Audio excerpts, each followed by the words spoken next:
सोलापूरचे ग्रामदैवत श्री शिवयोगी सिद्धरामेश्वर यात्रेच्या पार्श्वभूमीवर पालखीत विराजमान करण्यात येणाऱ्या श्री सिद्धरामेश्वरांच्या उत्सव मूर्ती व पादुकांचे आज विधिवत पूजन करण्यात आले।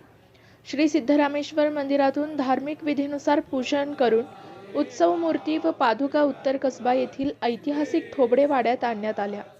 उद्या यात्रेचा पहिला दिवस असलेल्या यन्निमज्जन दिवशी सकाळी थोबडे वाड्यातून उत्सव मूर्ती व पादुका पालखीत विराजमान करण्यात येणार असून त्यानंतर पारंपरिक मिरवणुकीने 68 लिंग प्रदक्षिणेस प्रारंभ होणार आहे।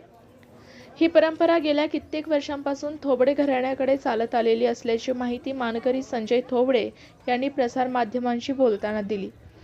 या प्रसंगी मानकरी सिद्धेश थोबडे, संकेत थोबडे, मंजुनाथ हप्पू, प्रतीक थोबडे, प्रथमेश थोबडे, निखिल थोबडे, अक्षय वानकर, रोहन महिंद्रकर व ओंकार स्वामी आदी मान्यवर उपस्थित होते। विधीमुळे परिसर भक्तिमय वातावरणाने भारावून गेला होता।